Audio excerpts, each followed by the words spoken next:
My fiancée skipped my mom's funeral to go on a beach trip with her ex. So I threw her out of my life, emptied our apartment of her stuff, canceled the wedding, and blocked her on everything. 2 months later, she showed up outside my new place sobbing.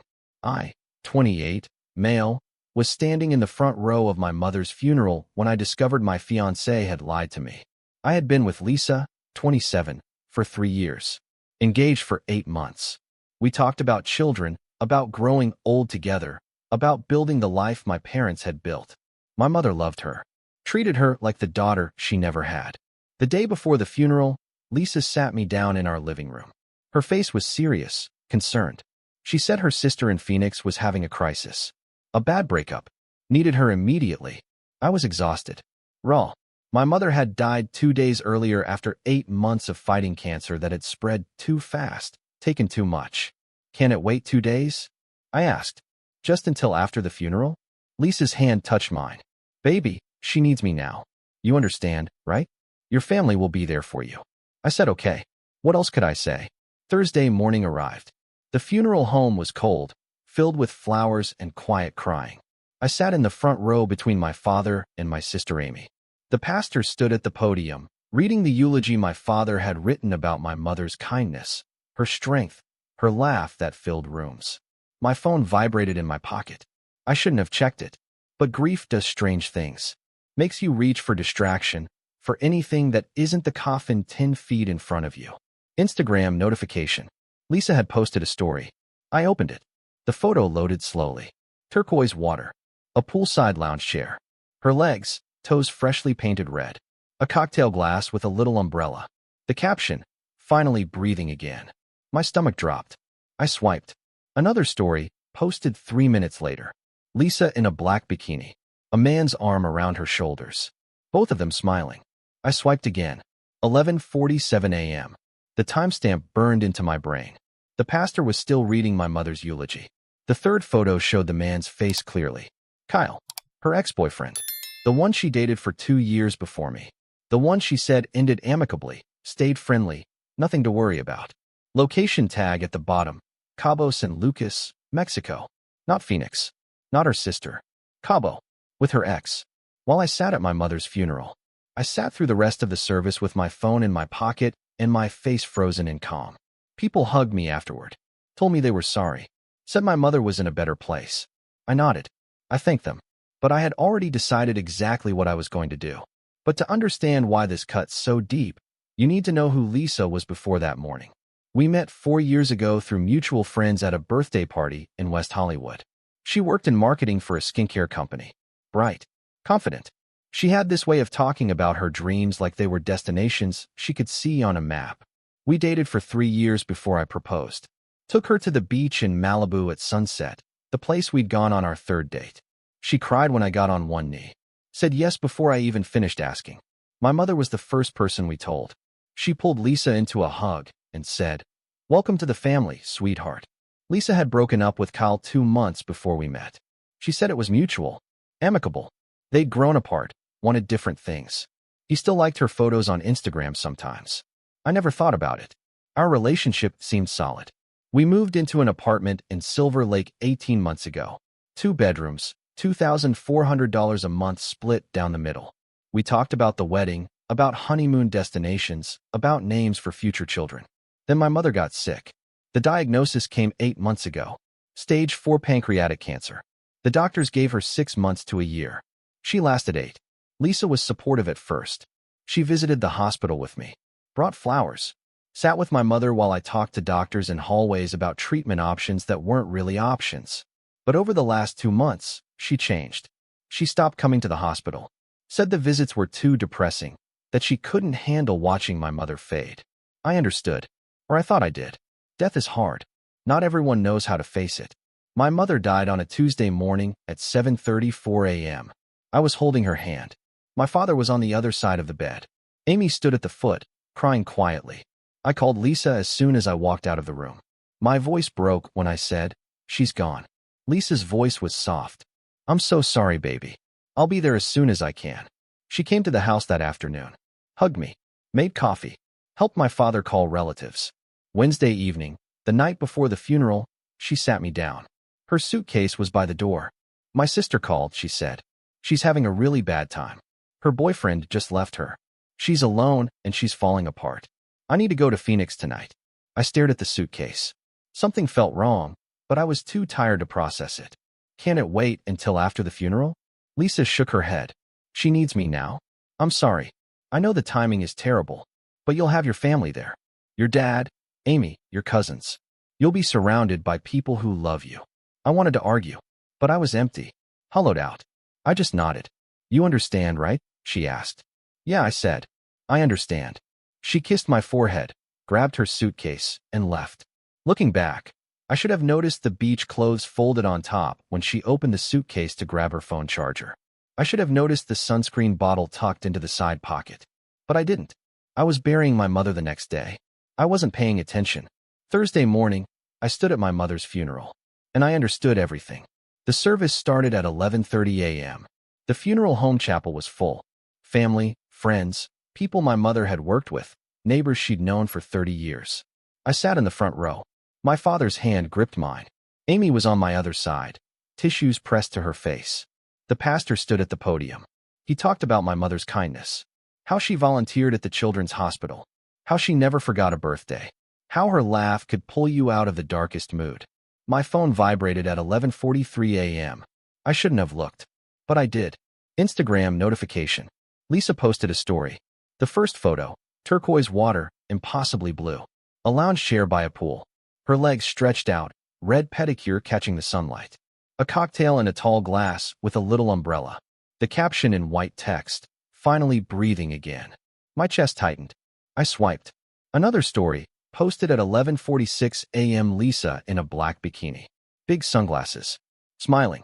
A man's arm draped over her shoulders. Both of them looking at the camera like they didn't have a care in the world. I swiped again. 11:47 a.m. The timestamp seared into my brain. The third photo showed Kyle's face clearly. Her ex-boyfriend. Kissing her cheek. Her eyes closed, smiling. Location tag at the bottom. Cabo San Lucas, Mexico. I opened Kyle's profile. He'd posted too. A photo of the two of them at a beachside restaurant. The caption, best surprise getaway with this one. He'd tagged Lisa. Posted at 11:52 a.m. while the pastor was still talking about my mother. I opened my text thread with Lisa. The last message from her was sent at 9:14 that morning. Thinking of you today. I'm so sorry I can't be there. Love you so much. I scrolled up. Found her message from the night before. At my sister's now. She's a mess, but we're talking. I'll call you tomorrow after the service. I love you. Lies. All of it. I scrolled further back. 3 nights before the funeral, late night text from Lisa. Going to bed early. Exhausted. Love you. But her Instagram activity showed she'd been online until 2 a.m. liking posts. Commenting on photos. I checked Kyle's profile again. Scrolled down. 5 days ago, he posted a screenshot. Flight confirmation. 2 passengers. Departure.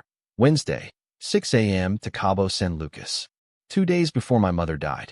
3 days before Lisa told me about her sister's crisis.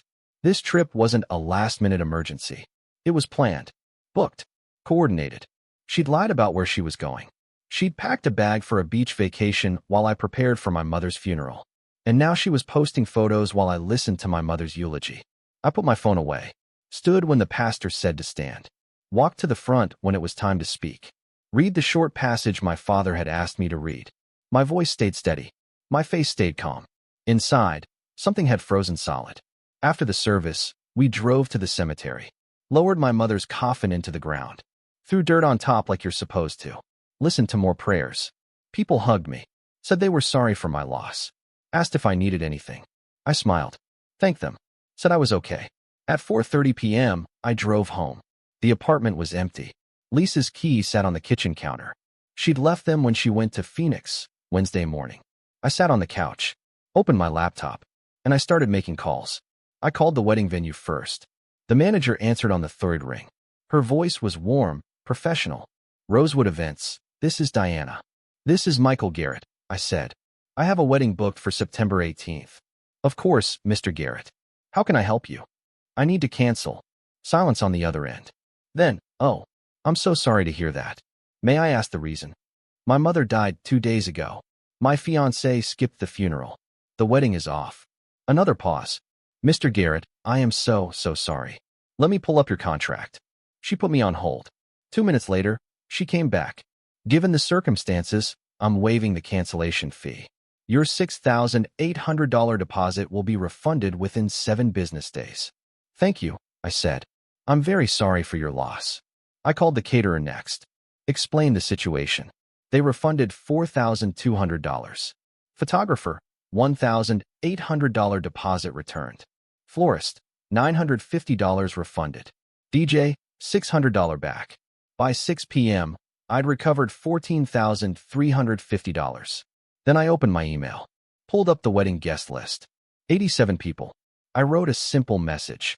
The wedding scheduled for September 18th has been canceled due to personal reasons. Thank you for your understanding. Michael.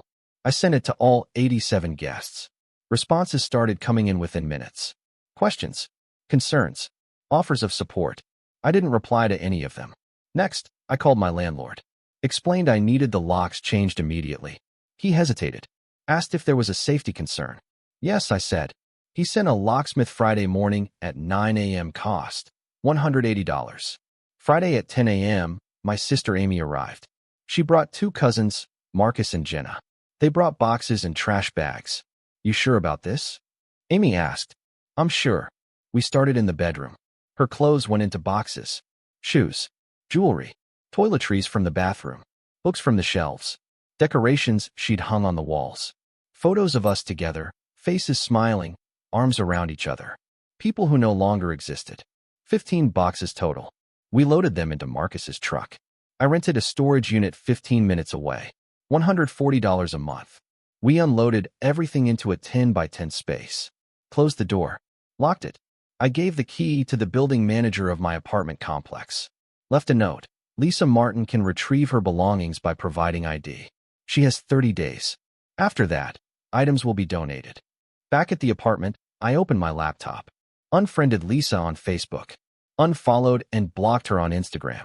Unmatched her on the fitness app we used together. Changed my relationship status to single. Blocked her phone number. At 6 p.m., my phone rang. Unknown number. I didn't answer. It rang again. Different number. I answered. Put it on speaker. Michael. Lisa's voice was high, panicked. Michael, what is happening? I just got home and the locks are changed. My key doesn't work. And people are texting me about the wedding being canceled. What is going on? I didn't say anything. Michael, are you there? Amy took the phone. Lisa, this is Amy. Amy? Where's Michael? Why can't I get into the apartment? Your belongings are in a storage unit, Amy said. Her voice was calm, cold. The building manager has the key. You can pick up your things by showing ID. You have 30 days. What? Why? I don't understand. The wedding is canceled. What are you talking about? Why would he cancel the wedding without talking to me? You went to Cabo, Amy said. You missed our mother's funeral to go to Cabo with your ex-boyfriend. Silence. How did you? You posted it on Instagram. While Michael was at the funeral. While the pastor was reading the eulogy. I can explain, Lisa said quickly. It's not what it looks like. Kyle and I are just friends. It was a last-minute thing. I needed to clear my head. Amy's expression didn't change. You lied about going to Phoenix. You lied about your sister. You planned this trip days before my mother died. Don't contact my brother again. Amy ended the call. My phone rang again 30 seconds later. I blocked the number. It rang again. Blocked. Again. Blocked. By 8 p.m., I'd blocked 6 different numbers. Then the email started. I set up a filter. All messages from Lisa's address went straight to trash, unread. She didn't stop calling. She tried everything. For 3 weeks, she tried everything. Update 1. Over the next 3 weeks, Lisa's attempts escalated. 34 phone calls from different numbers. All blocked. 19 emails.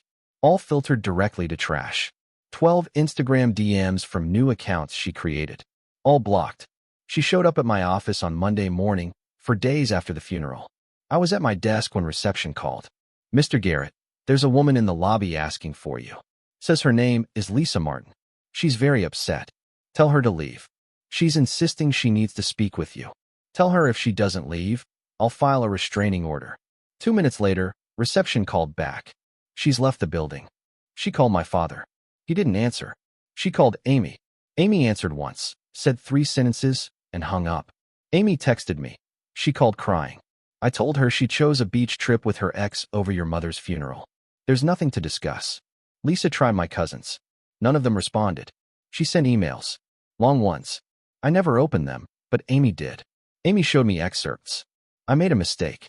I panicked. Your mom's death scared me. I didn't know how to handle it. I ran. Please, just let me explain. Another. Kyle and I aren't together. It was just a trip. Old friends catching up. It didn't mean anything. I swear. A third. I love you. I want to fix this. I'll do anything. Please talk to me. I never responded. Not once. Then Lisa's friend Jenna called me. I'd known Jenna for years. She'd been at our engagement party. Helped us move into the apartment. Michael, it's Jenna. Please don't hang up. I didn't say anything. Lisa is devastated. She knows she messed up. She's not eating. She's barely sleeping. She's a wreck. Okay, I said. Can you just talk to her? Let her explain. Jenna. She lied about where she was going. She planned a trip with her ex-boyfriend while my mother was dying. She posted beach photos during my mother's eulogy. What is there to explain? People make mistakes when they're scared. She wasn't scared. She was on a beach with her ex-boyfriend. In Cabo. While I buried my mother. Jenna didn't have a response to that. I have to go, I said. Michael, wait. I hung up. By week 3, word had spread through our entire social circle. 87 wedding guests knew the wedding was canceled. They asked why. People talked. Someone screenshot Lisa's Instagram stories. The timestamps. The location tags. The photos of her and Kyle. It circulated through group chats. Mutual friends started taking sides. Most sided with me. Even some of Lisa's closest friends began distancing themselves. One of them, a girl named Sarah who'd been Lisa's roommate in college, posted something vague on Facebook. Sometimes you find out who people really are when things get hard. And sometimes it's shocking. The post got 43 likes. Lisa's Instagram went private. Her post stopped. Then the truth about Cabo started coming out. And it was worse than I thought. Update 2. My cousin Marcus found Kyle's Twitter account through a mutual friend. 5 days after the Cabo trip, Kyle had posted a thread. It started, PSA, don't reconnect with your ex expecting different results. Marcus screenshot the whole thing and sent it to me. Kyle's thread. So my ex hit me up about 6 weeks ago. Said she missed me. Said her current relationship felt safe but boring. I was flattered. Suggested we meet up. She said she couldn't because she's engaged. I backed off. Week before I went to Cabo, she texts me again. Says her future mother-in-law is dying. Wedding stress is overwhelming. She needs an escape. I stupidly offered a trip to Cabo. No strings, I said. Just old friends getting away. She agreed immediately. During the trip, she tells me she's thinking about calling off the wedding anyway. Says her fiancé is too serious. That she feels trapped. That she needs someone more spontaneous. I realize she's using me as an escape plan. We get home. I tell her I'm not interested in being her rebound or her quarter-life crisis. She gets upset. Says I'm being unfair. That she thought we were reconnecting. I tell her people who run from their problems will run from you too. Haven't talked to her since. The thread ended.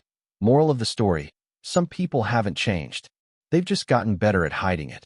The thread had been retweeted 37 times. Liked over 200. People in our social circle saw it. They knew it was about Lisa. Amy sent me the screenshots. I read them sitting at my desk at work. My coffee went cold in my hand. Lisa had called me boring. Said I was too serious. Told her ex-boyfriend she felt trapped. 6 weeks before my mother died, she was already planning her exit. The funeral was just her excuse.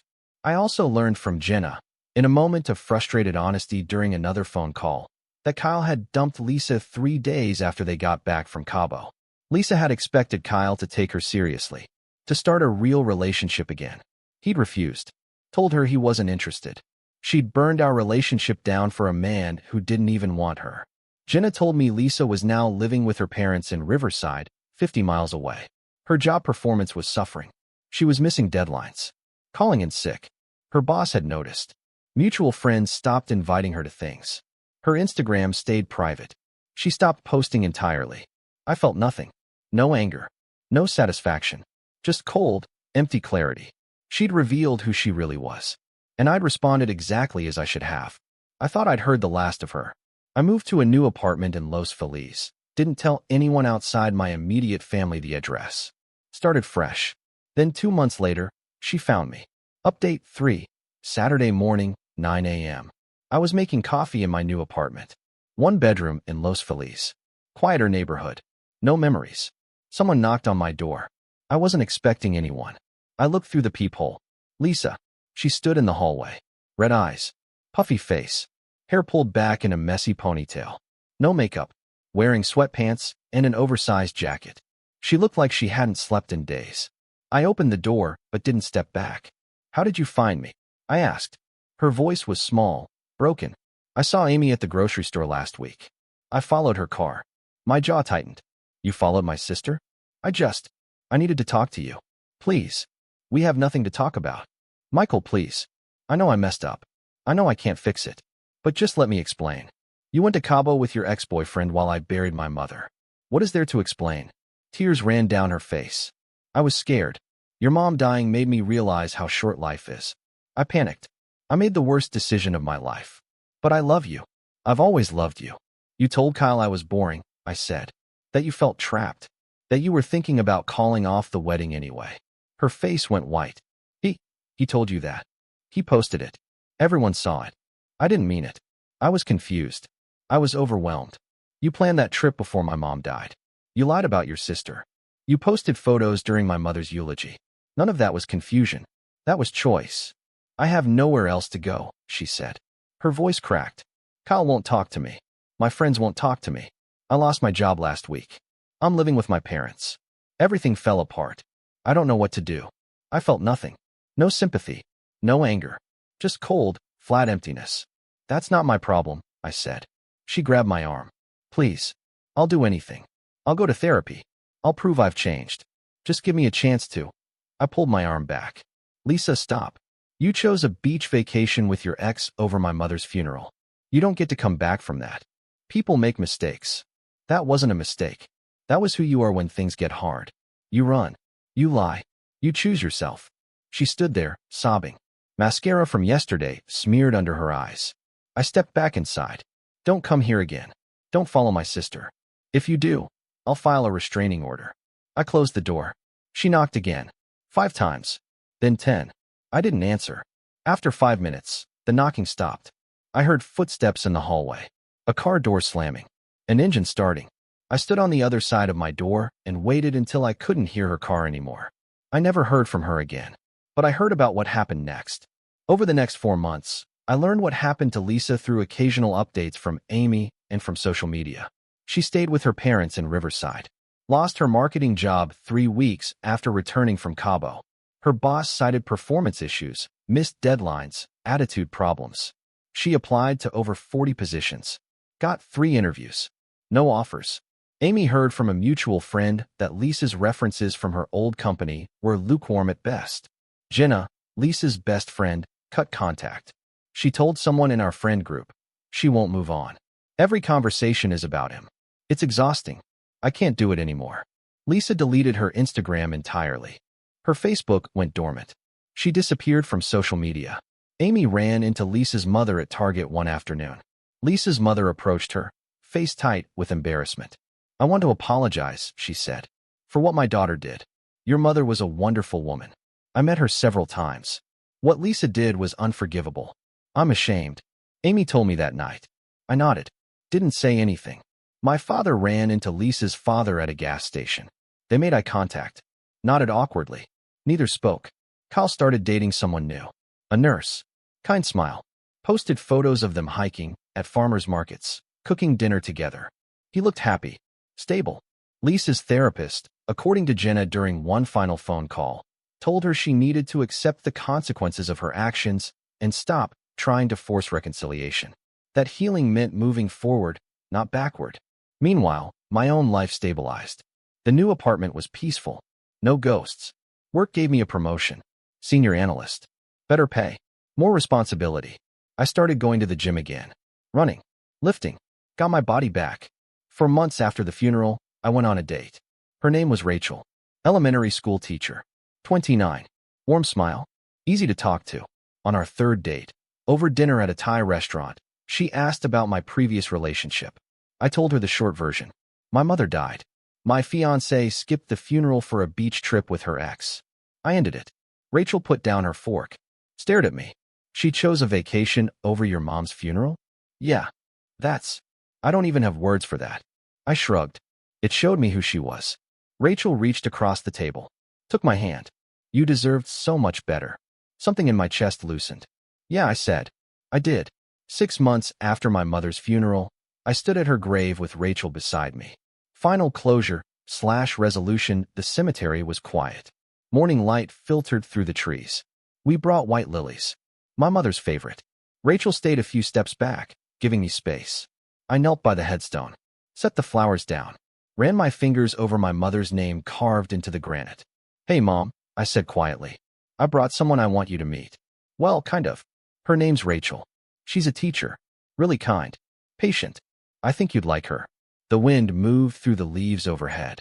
Things are good, I continued. I got promoted at work. Moved to a new place. I'm doing okay. Better than okay, actually. I stood, brushed dirt off my knees. Rachel stepped forward, touched my arm gently. On the drive back, she asked, do you ever hear from her? Lisa. She showed up at my apartment 2 months ago, crying, begging. I closed the door. Rachel nodded. Good. No judgment. No probing questions. Just quiet support. That night, I was going through boxes I'd stored in my closet. Found old photos from before. Me and Lisa at a friend's wedding. Christmas at my parents' house. A weekend trip to Big Sur. Faces smiling. Arms around each other. People who didn't exist anymore. I didn't feel anger looking at them. Didn't feel regret. Didn't feel anything. I threw them in the trash. Not as revenge. Just as cleaning out. That relationship was dead. Those people were gone. A month later, my father and I were having dinner at his house. He'd started cooking again. Small steps back to normal life. Your mom would be proud of you, he said. Proud of what? How you handled everything. Lisa, the wedding. You didn't beg. Didn't chase. Didn't compromise your dignity. You drew a line and stood behind it. I nodded. That was the only way to do it. Some people deserve second chances. Lisa didn't.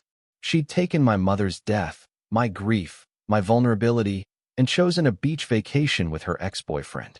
That choice revealed everything I needed to know. No amount of apology could erase it. 8 months after the funeral, my sister Amy got married. Small ceremony. Backyard reception. Rachel was my date. During the reception, Amy pulled me aside. We stood under string lights, music playing behind us. Lisa reached out to me last week, Amy said. What did she want? Asked if she could talk to you. Said she's been in therapy. That she's changed. Wanted to apologize properly. What did you tell her? I told her you'd moved on. That she should do the same. I smiled. Thanks. You happy? Amy asked. I looked across the yard. Rachel was laughing with my cousins, a glass of wine in her hand, completely at ease with people she'd just met. Yeah, I said. I am. Amy hugged me. Good. That's all Mom would have wanted. Some betrayals are unforgivable. Not because forgiveness is weakness, but because some actions reveal fundamental character. Lisa had shown me hers during the worst moment of my life. She ran. She lied. She chose herself and her comfort over my grief and my family. And I'd shown mine too. Boundaries. Dignity. Self-respect. I'd chosen myself. Finally. And that choice had led to peace. The kind of peace that doesn't come from reconciliation or closure conversations or apologies. The kind that comes from knowing you did the right thing. That you protected yourself. That you refused to accept treatment you didn't deserve.